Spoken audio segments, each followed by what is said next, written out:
Hello gamers, welcome back to the channel again, and in this video I will be talking about 11.2.0 update of Marvel Future Fight. If it was any good, how satisfied players are. So without any further ado, let's get right into this video. Now first of all, we'll start by talking the uniforms and character that we got.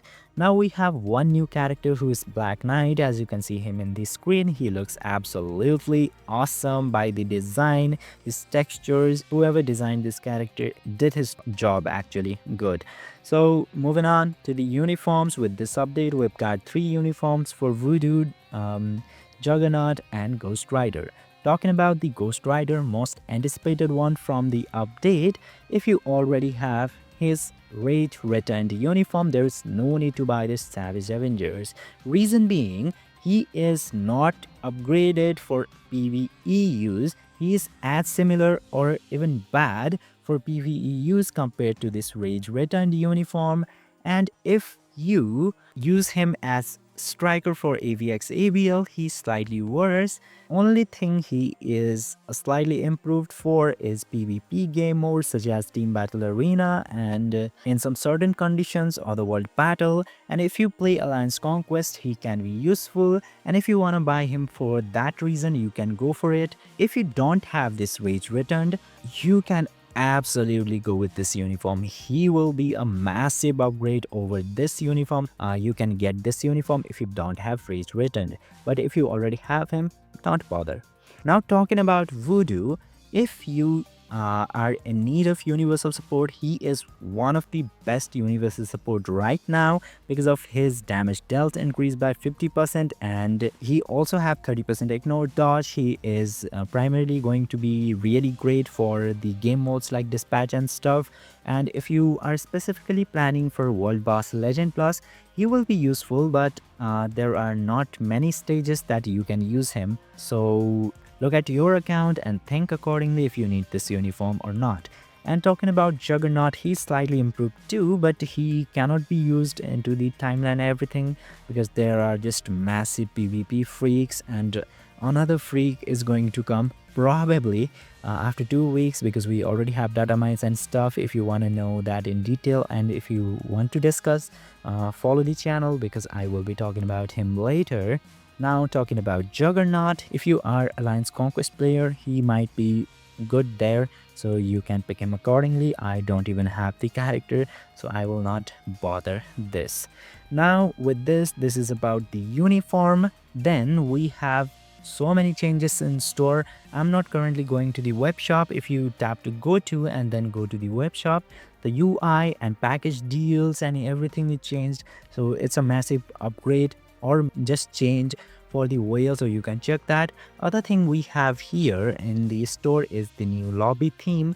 Now you can change the theme of your lobby according to this 6 lobby theme that we have now. And among these lobby themes, for these 2, you can buy these 2 themes for 1 million gold each, and for these 3, if you are crazy enough and if you have some sort of brain damage, you can use 500 crystals to get these lobby theme, which is essentially used for nothing, but you can buy the gold ones and change it from time to time for absolutely nothing. You just need to buy them and tap to apply, and it will be applied to your home screen. And these are all the shop changes. Now other change we have with this update is the gyroscope for your lobby. If you scroll all the way down to lav, there have been some changes in lav which was pretty good, and this one is not that useful on this main lobby gyroscope feature. And then tap to OK. Now what will happen is if you tilt your phone while being into your lobby, your character will move according to your tilt. Now I'm tilting my phone towards right, Ghost Rider will move to right. If you do it in the left, Ghost Rider will also move to left, and it will even apply to upwards and downwards. So this is essentially the only feature the gyroscope provides. Gyroscope provides. So this is it. It's fun for one-time use, but other than that, there's no use of it. Now let's quickly move on to the game modes and other changes. Now into the story modes, previously you need to go to every stage and then start like this, and when you do auto progress it will stop after finishing the certain stages you have in this specific story chapters, and you had to do every chapters separately. So it will take 4 attempts, but now after the update you can do it at one time if you do auto progress and select auto designate, or even not that, if you don't have all the characters and start, it will complete it all the way through the end if your account is good, obviously. But I don't think it will work because in this stage you will require elemental character, and if you don't have elemental character your auto repeat team might not do that, but you can check that by yourself. But this is a good change if your account is compatible for this. Now the biggest change, probably the biggest change here, is adding or changing the support character into this dimension mission.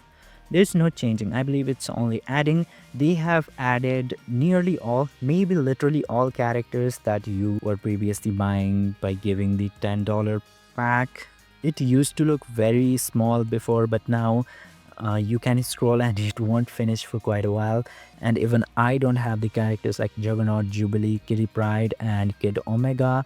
I have all of the other characters, but now I can farm these characters. So it's really good change for new players and mediocre players like me. Even you can get the characters, that is really awesome.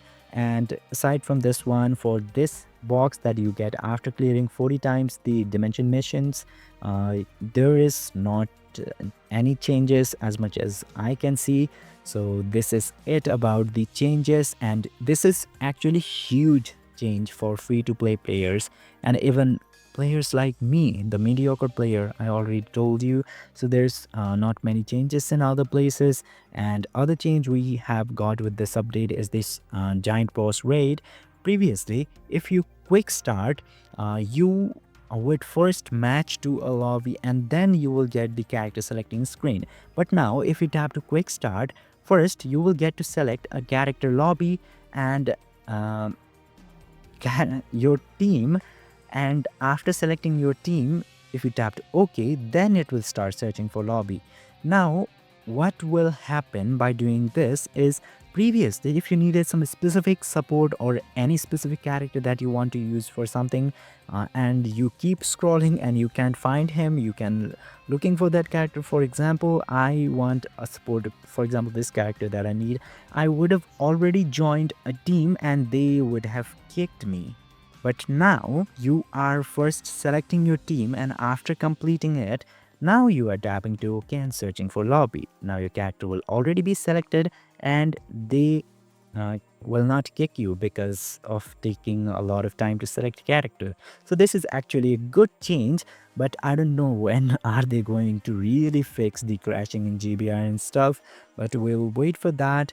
And the last change we've got is into the challenges and epic quest mission. If you get a mission for timeline battle, previously it was going to say timeline battle win 1 time, or if you are in an epic quest, timeline battle win 5 times and things like that. But now it will be changed to participate into timeline battle 1 time or 5 time or 10 time accordingly. So you can easily complete these missions, such as win a battle in timeline and stuff. That is also a good change. Now the very last thing which makes this update absolutely awesome is this Agent Supplies Renewal Celebration mission event. It is the mission which is quite similar to the mission event that we've got during the 10th year anniversary. It looks absolutely awesome with all of these crazy rewards that you will get, a CTP selector with competition in it, artifact, Odin's blessing and these tickets, and in the middle you will get other rewards. I will be making a separate video explaining this event, how to complete it and what not to do during this mission, so stay tuned for that one. Now this is the awesome part. As a free-to-play, everyone will get to enjoy this, but free-to-plays will be kinda happy, and even as a mediocre player I am happy.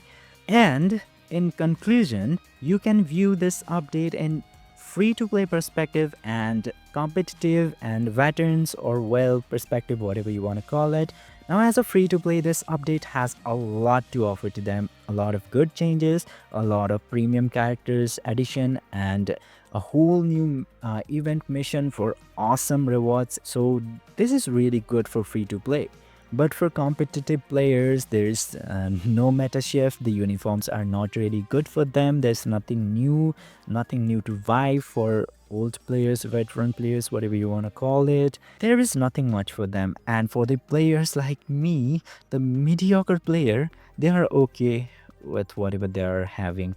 If there are quality of life stuff, they are okay. If there are good uniforms, they are okay. If there are free rewards, they're okay. So be a mediocre player. That's my advice. And it's up to you. If you are going to feel good about the update, it's up to you. Overall, if I had to say, the update is pretty good from a general player base perspective, but at last we've got some data mines, and I will be talking about that in the next or maybe future videos. So subscribe to the channel for that. I hope you liked this one, and thank you for watching.